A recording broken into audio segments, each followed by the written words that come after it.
Well, we had an ice storm. You can see that's when the rain falls from up above as liquid, and then when it gets near the ground, it's colder than it is up above, so it freezes when it hits everything. So all my vines are coated in rain. It's frozen. There's icicles on all the trees, and there's nothing for the animals to eat because it's all covered up in sleet and frozen rain. See, that's a Vitex Negundo, and its limbs are like popsicles. There's a cherry, it's frozen. That whole oak, every single limb is frozen. And they were hungry this morning. I had to feed them at sunrise, all the animals.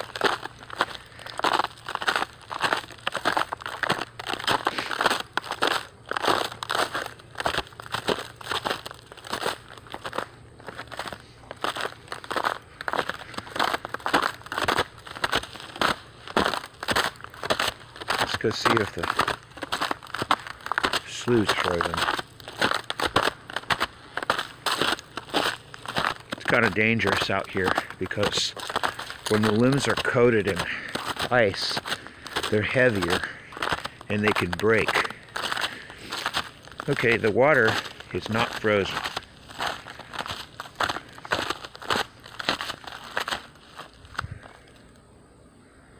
That's good. Nice, clear path.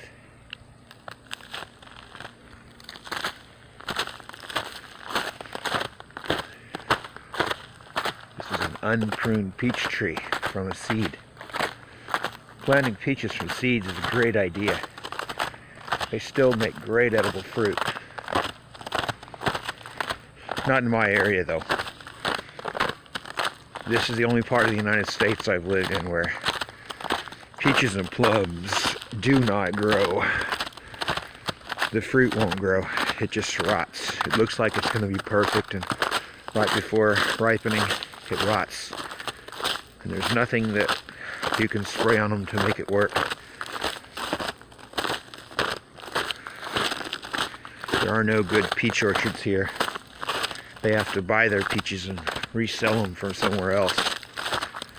They don't tell too many people that because people like to buy local. So the crooks sell them as if they grew them themselves, just like they do with the honey. A lot of people do that with honey. Now here's what I was going to show you about the ice weighting things down. This bamboo is all weighted down. It's real heavy. The ice has coated it. Now it's on top of my muscadine vines, all bent over. Hey there, baby boy. What you doing? That's my Billy. Guess I have to go under here.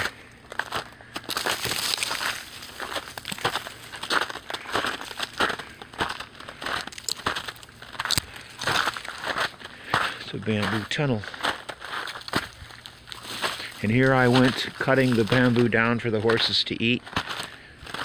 Now it's all within their reach. Wow, that's something. The weight of the bamboo was so heavy, it cracked the trunk on that, it cracked that branch. It's gonna sound like going through glass.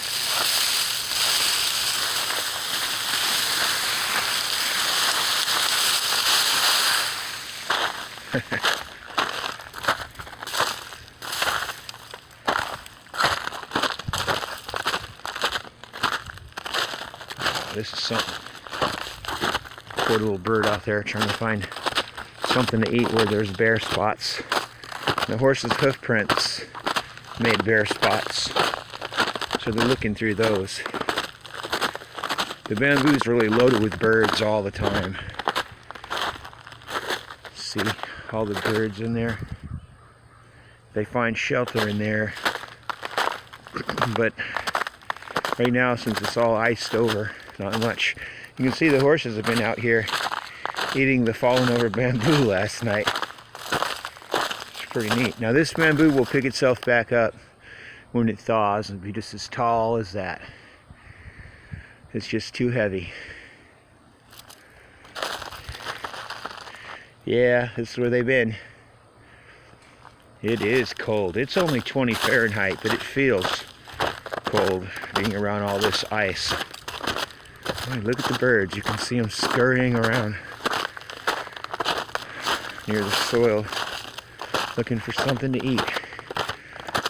They can go eat with our chickens though, because we got a lot of grain on the ground for the chickens to eat.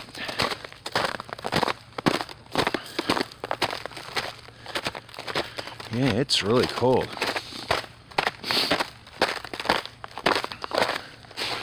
Following the horse trail. Ground's really muddy. We got a lot of rain before this ice came. A lot of rain. It rained all night the night before. Real heavy. And what's funny is during this ice storm, there was thunder and lightning. A lot of thunder.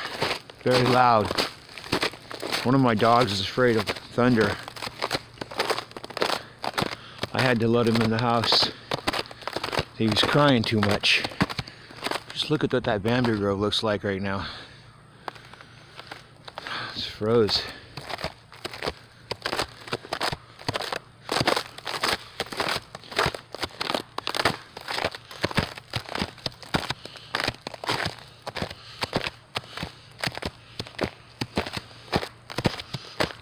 These are autumn olives. I have 4 of them. They're 25 years old and they've never spread. They stayed right there. Don't have any baby ones or anything. The birds eat the seeds so well.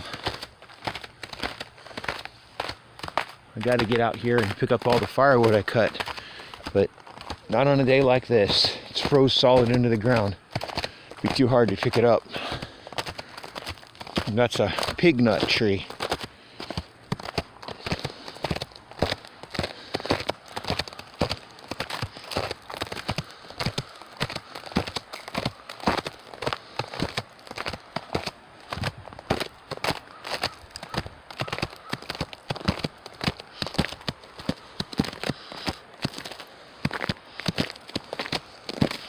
You got to walk your fences when you have animals.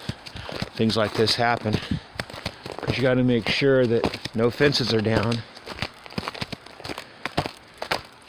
No trees fell on the fence. Because if that happens, your animals get out and people shoot them. It could cause problems. So you got to be responsible. It's got to be done.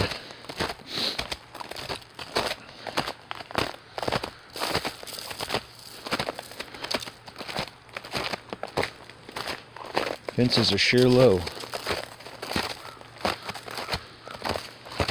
We had a power failure yesterday because the power lines get weighted down with ice and they fall. See all the icicles on this pecan tree branch.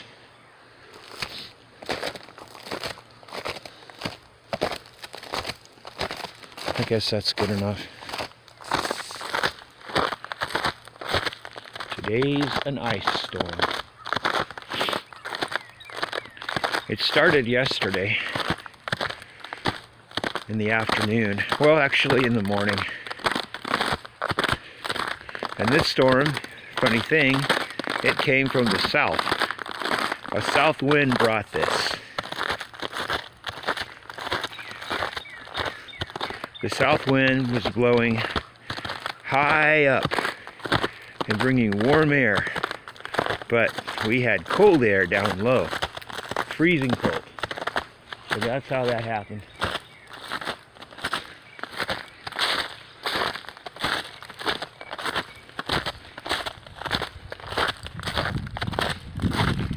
I guess I probably should head back. Everything looks okay.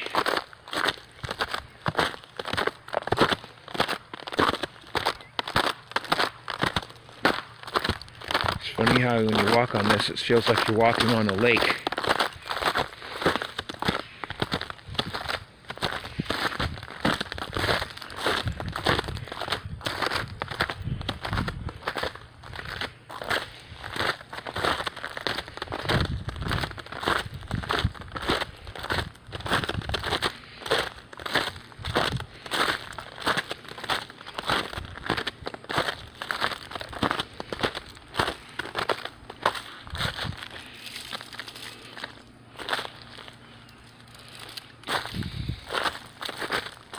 And this is the end of February.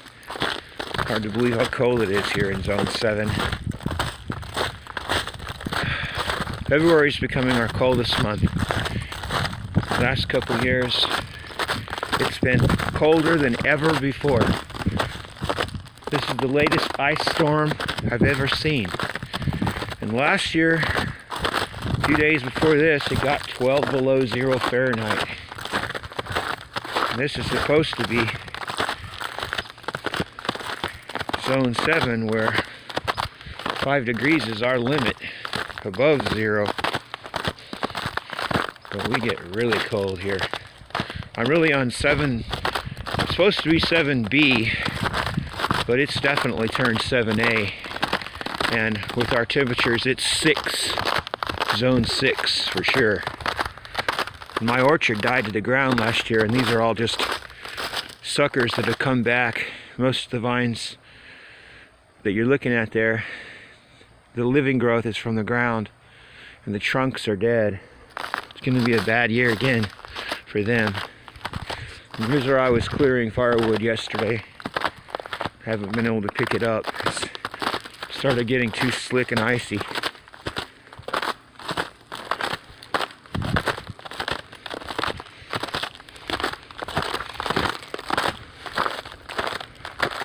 This place is being replaced with fruit trees and nut trees.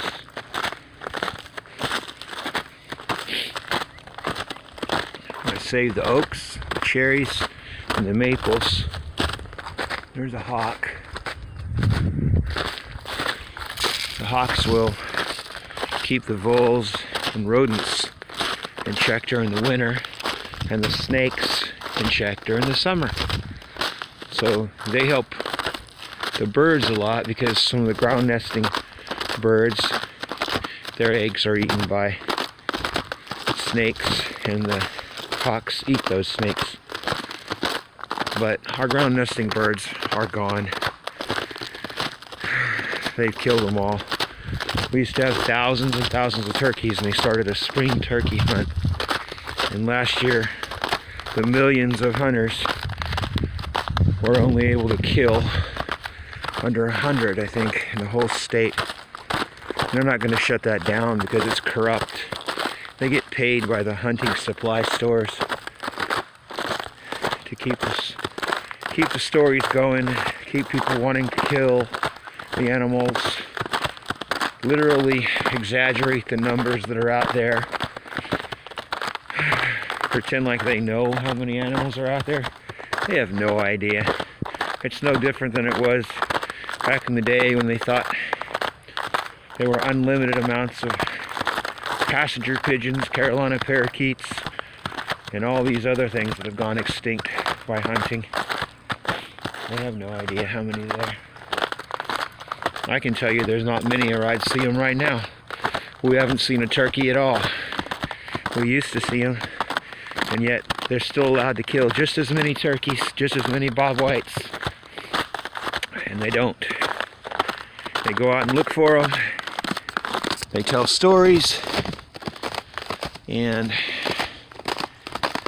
they don't really shoot very many, because they're not there. Of course, they shoot what they see, and the punishment for that is simply like a sports game. They get points if they do something wrong. Enough points they're not allowed to hunt. Of course, does that stop anybody? Of course not. And they all think they're controlling the population. Well, look around. What population are you controlling? You've already wiped them out. They're gone. Where are the big flocks of geese and ducks, turkeys and quail and elk and things? And then why do you still hunt the predators? Why is there a season to hunt predators? If you're trying to control the population, don't hunt the predators. No, predators have a hunting season. Every predator gets shot if they get seen a certain time of the year. Just like every animal gets shot if they get seen certain times of the year. Why do I gripe about that? Because for one thing, you don't need to eat dead animals. I don't eat dead animals. I don't eat milk or eggs or fish or reptiles. The only reason that they kill the wild animals is because they like to kill them and watch them die. Because they've already got huge factory farms that have created a surplus of meats that don't cost very much. They don't need to go and take away and steal the life from the wilderness, especially in the times of the shrinking wilderness that we're in now.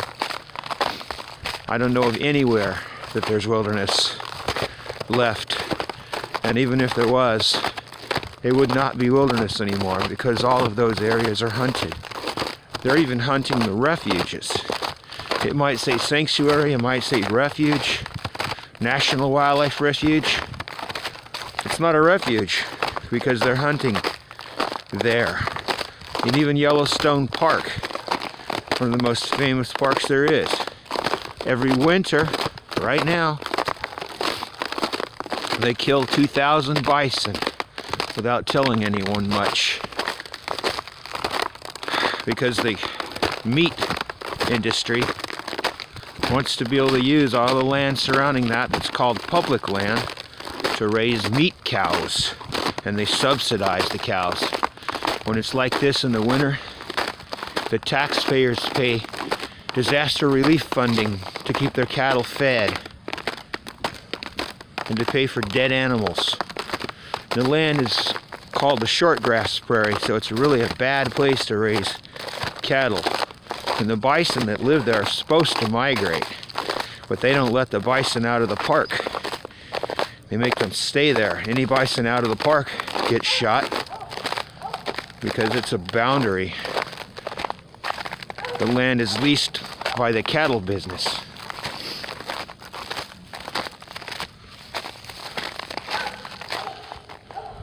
They're eating their hay. They're all wet, icy. Everything's cold. Birds are all hungry. I wish it would hurry up and spring get here. I don't like this. What about you, Billy? You like this? I don't like it.